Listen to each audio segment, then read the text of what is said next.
Chỗ mọi người đã vào mùa mưa chưa? Đồng Nai quê mình tuần trước có được cơn mưa đầu mùa và sau đó thì trời vẫn nắng như đổ lửa. Sáng nay mình ra nhìn bầu trời, thấy trời đầy mây, gió to, cứ tưởng đâu là sẽ có mưa to, nhưng cuối cùng cũng chỉ được vài giọt và trời lại tiếp tục đổ nắng. Nghề nông mà, trong trời, trong đất, trong mây, trong mưa, trong nắng, trong ngày, trong đêm. Sự cạnh tranh của nghề nông không chỉ là lúc nông sản được đưa ra thị trường, mà ngay từ khi cây còn nhỏ, nông dân đã phải đối mặt với thời tiết, khí hậu và cả môi trường tự nhiên. Như hôm nay thì mình đang đi dành ăn với lũ sâu, lũ côn trùng ở trong vườn đây mọi người, đi bọc những trái ổi. Vườn nhà mình có 3 cây ổi thôi, nhưng mà đợt này ra trái nhiều lắm. Khi cây ổi ra trái non kích cỡ tầm ngón tay cái thì người nông dân như mình phải nâng như nâng trứng, hứng như hứng hoa rồi đó mọi người, bao bọc cẩn thận. Về công dụng của túi bọc trái cây thì chắc chắn rồi, chính là công dụng chống côn trùng phá hoại và một số loại sâu bệnh tấn công trái non. Đặc biệt là trái ổi khi tới thời gian thu hoạch thì có mùi thơm rất là hấp dẫn, nên một số loại côn trùng như là sâu, bướm hoặc là ruồi vàng rất là thích. Nên nếu nhà mọi người có trồng ổi hoặc là một số loại trái cây khác, nếu muốn ăn trái cây sạch thì có thể sử dụng loại túi bọc này nha. Làm nông, đặc biệt là những người trồng nông sản sạch, không có nhàn đâu, lủi củi trong vườn cả ngày, chăm cây từ lúc cây còn non cho tới lúc ra hoa kết trái. Mà nhà vườn nào theo phương châm không sử dụng thuốc bảo vệ thực vật thì cái công chăm trồng phải gọi là tăng gấp đôi gấp ba. Trời mưa nắng gió gì cũng phải chạy ra xem cây có bị tổn hại gì không. Trên đời này không có cái gì ngon tự nhiên trên trời ra xuống cả. Bình minh có đẹp, có rực rỡ thì cũng phải trải qua đêm tối. Các loài cây trồng có trái ngon, quả ngọt thì cũng phải trải qua quá trình lớn lên, phát triển và sự dày công chăm sóc của người trồng. Nguyên một ngày leo trèo, bây giờ thì cùng ngắm nhìn thành quả xanh đỏ trắng vàng trên 3 cây ổi nhà mình nha.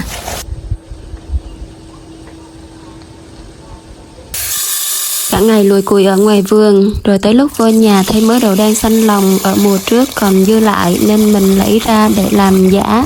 Để làm giá đậu đen xanh lòng thì mình sử dụng 200g đậu đen xanh lòng, loại bỏ những hạt hư hạt lép và ngâm trong nước ấm tầm khoảng 4 tiếng. Sau 4 tiếng thì những hạt đậu đen xanh lòng của mình đã nở đều, mình vớt ra. Đợt này thì mình ủ giá bằng cát. Mình chuẩn bị trước một thau cát mịn, phủ một lớp cát tầm khoảng 2 đến 3 cm thôi. Nếu bạn mua cát ở ngoài cửa hàng thì mình nên sơ chế sạch cát bằng cách xả vài lần nước để cho cọng giá của mình khi trồng được sẽ trắng sạch nha. Sau đó mình rải đều đậu đen xanh lòng lên mặt cát, rải cho thật đều, khoảng cách các hạt đậu không chồng lên nhau. Rồi mình để chậu ủ vào nơi thoáng mát, không có ánh sáng. Sau một ngày thì những hạt đậu đen xanh lòng đã nảy mầm rồi nè. Mình tưới nước đều 2 lần vào buổi sáng và tối để cung cấp độ ẩm cho các hạt đậu đen xanh lòng.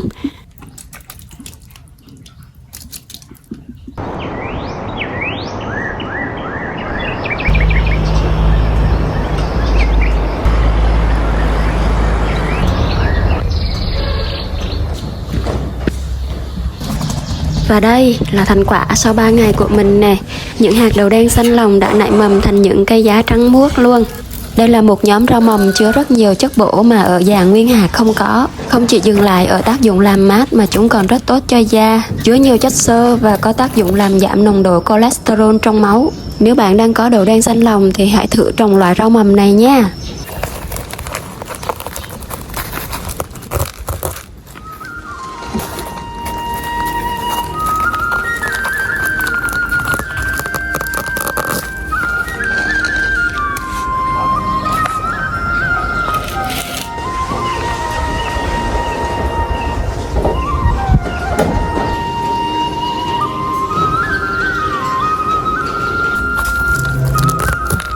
Mình trồng có 200g đậu đen xanh lòng thôi mà thu được gần cả 1 kg giá đó, lời lắm luôn.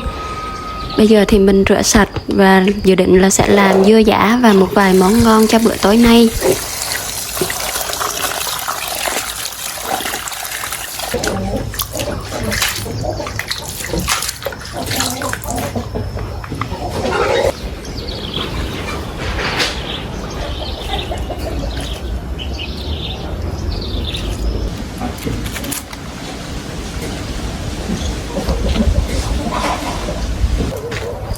Món dưa giá muối chua của người miền Trung chắc chắn là phải có lá hẹ. Mình trồng mấy cây hẹ này từ hồi 2 năm trước rồi. Rất dễ trồng luôn mà cũng chẳng tốn công chăm sóc nữa. Cứ mỗi lần ra vườn thấy tụi nó lên xanh là mình hay cắt ngang lã, chừa lại phần gốc và tưới đủ nước là tụi nó cứ mọc hoài, lên hoài luôn. Có ăn cả năm luôn đó. Bây giờ thì mình cũng thu hoạch một nắm lá hẹ về để làm dưa giá. Giữa tháng 5, mùa hè nắng nóng nên các loại rau ở trong vườn nhà cũng không có nhiều. Giàn cà chua mình trồng đợt trước nay cũng đã vào cuối vụ rồi, chỉ còn sót lại mấy cây thôi.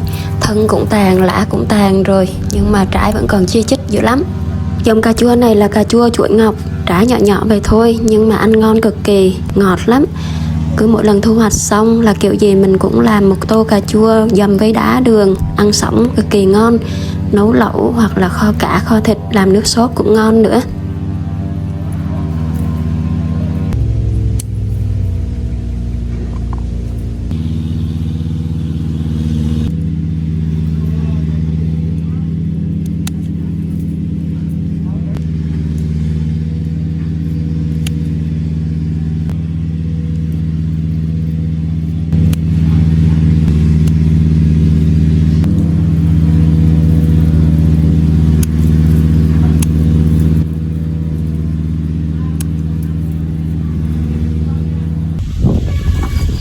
Dạo quanh có 3 cây cà chua thôi mà cũng thu được một rổ đầy đảo qua dàn mướp kế bên còn sót lại mấy trái, mình thu về luôn để làm món mướp xào.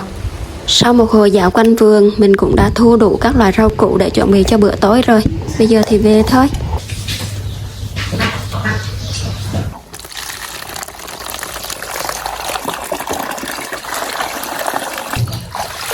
Mình sơ chế rửa sạch các loại rau củ. Bữa tối hôm nay mình làm 4 món: dưa giá đậu đen muối chua, canh lá hẹ, cá ngân kho cà chua và mướp xào giá đậu đen lòng gà. Để làm món dưa giá muối chua thì mình rửa sạch giá đậu đen, bào sợi cà rốt và cắt khúc lá hẹ. Với nửa ký giá đậu đen, 1 củ cà rốt và 1 nắm lá hẹ, mình cho vào 3 muỗng canh giấm gạo và 2 muỗng canh đường. Có thể cho thêm tỏi ớt theo khẩu vị của gia đình và mình trộn thật đều để cho các nguyên liệu thấm gia vị. Sau đó xếp phần dưa giá vào hũ thủy tinh. Mình pha dung dịch nước muối theo tỷ lệ nửa lít nước, 1 muỗng canh muối. Đổ nước muối vào hũ thủy tinh cho ngập phần dưa giá và mình để tầm khoảng 4 tiếng là có thể dùng được.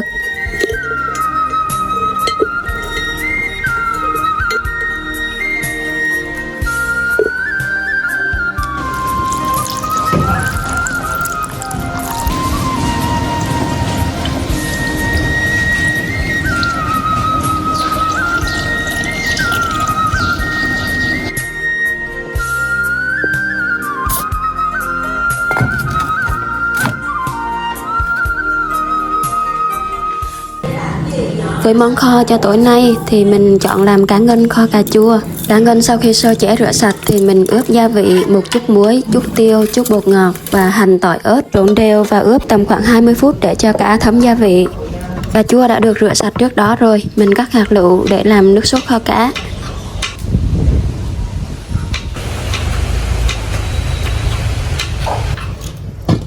Giờ nấu cơm tối tới rồi đây, nhóm bếp lửa lên. Món đầu tiên chắc chắn là cá kho cà chua rồi. Mình cho hành tỏi vào phi thơm, sau đó cho cà chua vào, nêm nếm gia vị, muối tiêu bột ngọt theo khẩu vị của gia đình mình thôi. Quay qua bếp kế bên, mình bắt nồi cá ngân lên. Chỗ mình ở giáp với vùng biển La Ghi, Bình Thuận nên các loại hải sản vẫn tươi lắm. Cứ tầm 3 giờ chiều chạy ù ra chợ thôi là kiểu gì cũng bắt gặp những hàng tôm cá vừa mới từ biển lên luôn, tươi rói. Mình xào cà chua đến khi thành dạng sốt sánh đặc thì mình đổ vào nồi cá ngân. Sau đó đậy nắp lại, kho ở lửa nhỏ liu riu tầm 45 phút. Món cá kho này kho càng lâu thì phần thịt cá càng chín rục, nồi cá của mình sẽ càng ngon hơn.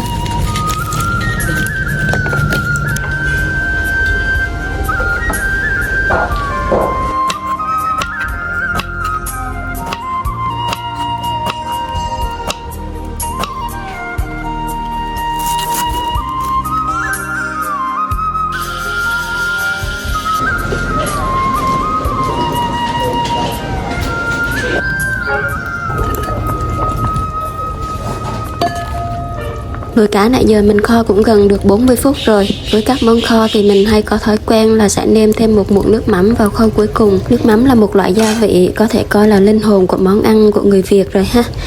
Loại nước mắm mà mình đang dùng là nước mắm Chinsu cá cơm Biển Đông, loại hảo hạng 40 độ đạm. Độ mặn khá là phù hợp với khẩu vị của người miền Trung. Các món canh và rau xào thì thường nấu nhanh nên mình thường nấu sau cùng. Mình bắt chảo lên, cho hành vào phi thơm. Mình đã sơ chế lòng gà và ướp gia vị sẵn rồi. Bây giờ thì cho lòng gà vào xào, đảo thật nhanh tay vì phần lòng gà nhanh chín lắm. Sau đó thì cho mướp và giá đậu đen vào. Mướp và giá đậu đen cũng rất nhanh chín nên mình cho vào và mình nêm gia vị muối, tiêu, bột ngọt vừa theo khẩu vị của gia đình mình. Mình đảo nhanh tay trên lửa lớn tầm khoảng 2 phút thôi thì phần mướp và giá đậu đen của mình cũng đã chín rồi. Và có ngay món mướp xào lòng gà giá đậu đen thơm ngon cho buổi tối rồi đó.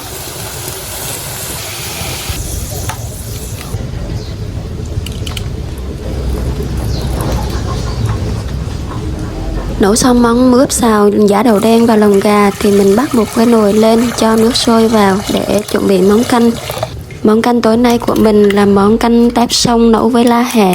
Mình nêm nếm gia vị vừa ăn, khi nước sôi bùng lên thì cho lá hẹ vào. Món canh này đơn giản vậy thôi nhưng lại cực kỳ thanh mát cho những ngày hè oi bức đó. Mình nấu xong bữa tối rồi nè, bây giờ thì dọn ra mâm chuẩn bị ăn cơm thôi. 4 món ăn trong bữa tối nay của nhà mình là có canh lá hẹ nấu tép sông, dưa giã đậu đen muối chua, cá ngân kho cà chua và mướp xào lòng gà giã đậu đen.